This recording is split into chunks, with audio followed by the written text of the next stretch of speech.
Welcome to An Interview in History. Can you imagine a podcast that serves as a bridge across time, connecting listeners to the voices of history's most impactful figures? Each episode would be a deep dive into the lives and legacies of these individuals, exploring not just their well-documented achievements, but also uncovering lesser-known facts that shaped their contributions to our world. From scientists who unlocked the mysteries of the universe to activists who fought for social change. Each story would be a testament to the indelible mark they left on society. This journey through history would not only educate, but also inspire listeners to appreciate the intricate tapestries of human progress. This week, we'll be talking with John Lincoln Clem, famously known as Johnny Shiloh, drummer boy of Chickamauga during the Civil War. He gained fame for his bravery on the battlefield, becoming the youngest non-commissioned officer in the history of the United States Army at the age of 12.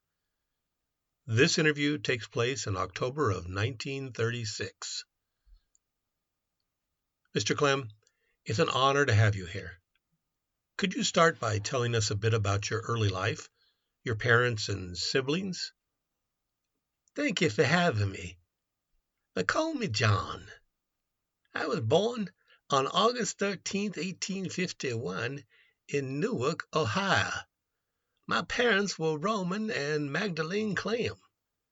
I had several siblings, though not all survived childhood, which was unfortunately common back then. We grew up in a modest household, and I was the youngest of my family. You're most famous for joining the Union Army at such a young age. Could you tell us about how you came to be involved in the Civil War? Certainly. I was only 9 years old when the Civil War broke out, but I was determined to serve. My mother passed away, and I felt a strong urge to do something for my country. Initially, the Union Army turned me away because of my age, but I was persistent. Eventually, the 22nd Michigan Infantry took me in as a drummer boy in 1862. Officers chipped in to pay me the regular soldier's wage of $13 a month and allowed me to officially enlist 2 years later. That's remarkable. How did you go from being a drummer boy to becoming a soldier? Well, I was eager to do more than just drum. During the Battle of Chickamauga in 1863, I was just 12 years old. I had somehow gotten hold of a musket, saw an opportunity, and ended up shooting a Confederate officer who demanded my surrender. That earned me quite a bit of attention, and I was promoted to a sergeant, making me the youngest non-commissioned officer in the U.S. Army at that time. Now, John, tell us about some of your Civil War battles. Well, I rode an artillery caisson to the front and wielded a musket trimmed to my size. In October of 1863, I was captured in Georgia by Confederate cavalrymen while detailed as a train guard. The Confederates confiscated my U.S. uniform, including my cap, which had 3 bullet holes in it, which upset me terribly. I was included in a prisoner exchange a short time later, and the Confederate newspapers used my age and celebrity status for propaganda purposes, to show what sore straits the Yankees are driven when they have to send their babies out to fight. After participating with the Army of Cumberland in many other battles, serving as a mounted orderly, I was discharged in September 1864. I was wounded in combat twice during the war. That must have been an incredible experience for someone so young. What happened after the war? After the war ended in 1865, I returned home and tried to resume a normal life. I attended high school, but the Army was in my blood. I tried to get into West Point, but was rejected due to my previous lack of education. However, President Ulysses S. Grant appointed me as a second lieutenant in 1871, bypassing the need for West Point. That's an impressive achievement. How did your military career progress after that? I spent several decades in the military, serving in various posts across the United States. I worked my way up the ranks and eventually became a colonel. I served in various capacities, including quartermaster duties, and eventually retired as a brigadier general in 1915. Let's talk a bit about your personal life. Did you marry and have children? Yes, I did.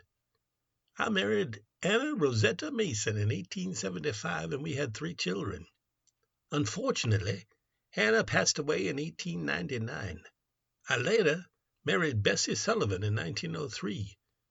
My children grew up and lived their lives with honor, but none followed my path into the military. After such a storied career, what did you do after retirement? After I retired from the Army in 1915, having attained the rank of Brigadier General in the Quartermaster Corps, I was at that time the last veteran of the Civil War still on duty in the United States Armed Forces. Although others, similarly aged and experienced, such as Peter Conover Haynes and Albert A. Michelson, rejoined the military after American entry into World War I in 1917. By special act of Congress on August 29, 1916, I was promoted to Major General on the retired list. I settled down in Washington, D.C., and I enjoyed spending time with my family and stayed active in various veterans organizations.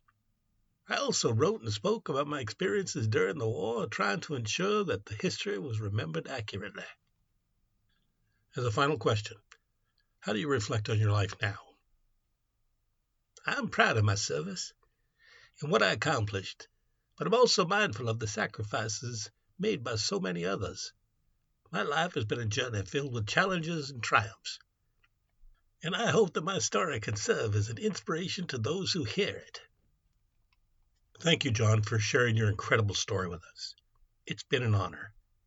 The pleasure was mine. Thank you.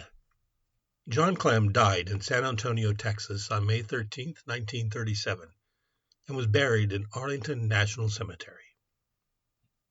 And now, another forgotten history.